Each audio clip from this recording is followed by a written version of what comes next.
Hello guys, and welcome back to Tennis Paris Brothers. In today's video, we will be talking about mental toughness. Here are our key points. First one, Oliver's going to say. Alright, so the first tip is don't react about the last point that you lost and focus on the next point, because you can't change that point and potentially one point could affect the game and then you might get annoyed and then it could affect the set and then the match, so you don't want that to happen. Tip number 2. Okay, so it's being able to adapt to other tennis players and what their tactics are. So for example, if they're moonballing, you can potentially drive volley and mix up the game, or I wouldn't say copy, but like just mixing it up basically and being able to change tactics during the match. What's tip number 3? Accepting that you can make mistakes, because everyone makes mistakes. You won't see Federer getting every single ball in the court. He'll make mistakes. It's very rare you see him getting annoyed, and that's exactly what you want to do, because you don't want to show your opponent that you're down, because they'll take advantage of that. Although it has happened before where I just see it on YouTube a lot, where Roger Federer, he missed like a forehand easy drop and smashed his racket. That was in How often do you see that? Well no, it was just an example of him being annoyed. Tip number 4. Always remain consistent, so not missing much, just being positive. I can't say much about consistency because everyone has different game styles, so yeah, that's our main tip. Tip number 5? Right, so this one is to believe in yourself. Sometimes what players do, including me and Lexus probably, what we do is when we're not confident with the shot, for me with my serve, when I miss loads of serves in a match, I tend to not hit it as well as I probably could, and I'm less confident with it.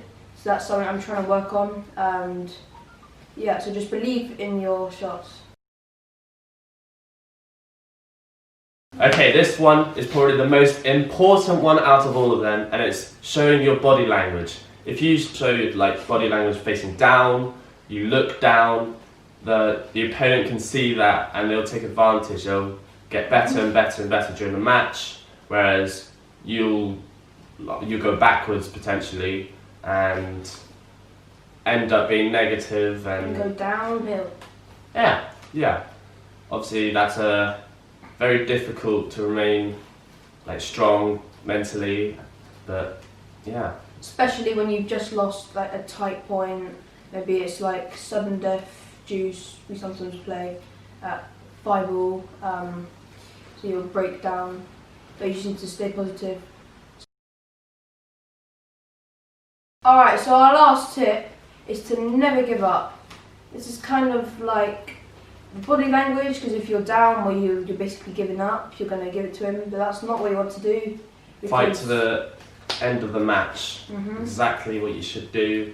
Every point, even if you're 40-love down in the game and you think, oh, what's the point of getting back, keep fighting. Could be an important game to the match, especially for juniors where you have to play fast ball. Games are short, very, very short, so every point, every game is so important.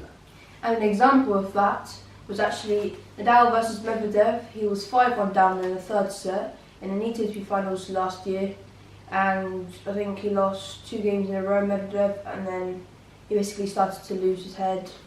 Well no, Nadal just came back. And yeah, he did. And he was getting annoyed with his box, and then Nadal just kept on fighting and he ended up winning the match. So that's a very good example of how to keep fighting. We are still learning some of these, but we're trying our hardest to do it. Okay, so just to summarise the key points. So you need to focus on the next point. Be consistent. Never give up. Trust your shots, basically. Accept you will make mistakes. Your body language. And adapt to the opponent's game. And the last one is to believe in yourself. Okay, so that's the end of our video. I hope you enjoyed our tips to stay mentally strong. Don't forget to like, subscribe and share to your friends.